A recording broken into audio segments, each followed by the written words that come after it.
السلام علیکم یار، اس مختصر سی ویڈیو میں میں آپ لوگوں کو بتاؤں گا کہ لازمہ کریم آپ لوگوں نے کس طرح استعمال کرنی ہے، یا لازمہ کریم کے استعمال کرنے کا صحیح طریقہ کیا ہو سکتا ہے، کیونکہ زیادہ تر فیمیل اس کو استعمال تو کرتے لیکن صحیح طریقہ ان کو پتہ نہیں ہوتا، جس کی وجہ سے اس کی بہت زیادہ سائیڈ ایفیکٹ ہو سکتے ہیں۔ تو اچھی بات یہ ہے کہ آپ لوگ سب سے پہلے رات کو استعمال کریں، اور استعمال کرنے سے پہلے چہرے کو نیم گرم پانی سے دھو لیں، صابن کے ساتھ، کوئی اچھا میڈیکیٹڈ سوپ ہو، صابن ہو تو پھر آپ لوگ اس کے ساتھ دھو لیں۔ اس کے بعد وہ جگہ جب اچھی طرح سوکھ جائے، آپ لوگوں نے تھوڑا سا لازمہ کریم اٹھا کر وہاں پر لگانا ہے۔ لگانا کیسے؟ آپ لوگوں نے آہستہ آہستہ مساج کرنا ہے، تاکہ لازمہ کریم کی جو انگریڈینٹس ہیں وہ اندر چلے جائے۔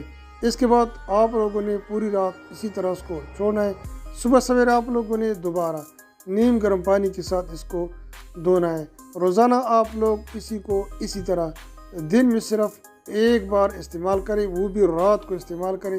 انشاءاللہ ہفتہ 10 دن کے بعد آپ لوگوں کے چہرے سے جو داغ دبے ہوتے ہیں، بلیک سپاٹس ہوتے ہیں، فرینکل وغیرہ ہوتے ہیں، یہ سارے ختم ہو جائیں گے۔ ایک بات کا خیال رکھیں، اگر کوئی سائیڈ ایفیکٹ رونما ہوتے ہیں، مثال کے طور پر چہرے پر سرخی آ جاتی ہے، یا خارش ہو جاتی ہے، یا ایچنگ ہوتی ہے، یا واٹ ایور اس قسم کے کوئی سائیڈ ایفیکٹ اپیئر شروع ہوتے ہیں، تو ڈاکٹر سے ضرور مشورہ کریں، مزید اس کو استعمال نہ کریں، کیونکہ اس کے استعمال کرنے سے مزید آپ لوگوں کے چہرے کو بہت زیادہ نقصان ہو سکتا ہے۔ امید کرتا ہوں یہ مختصر سی ویڈیو آپ لوگ کو پسند آئے گی۔ شکریہ۔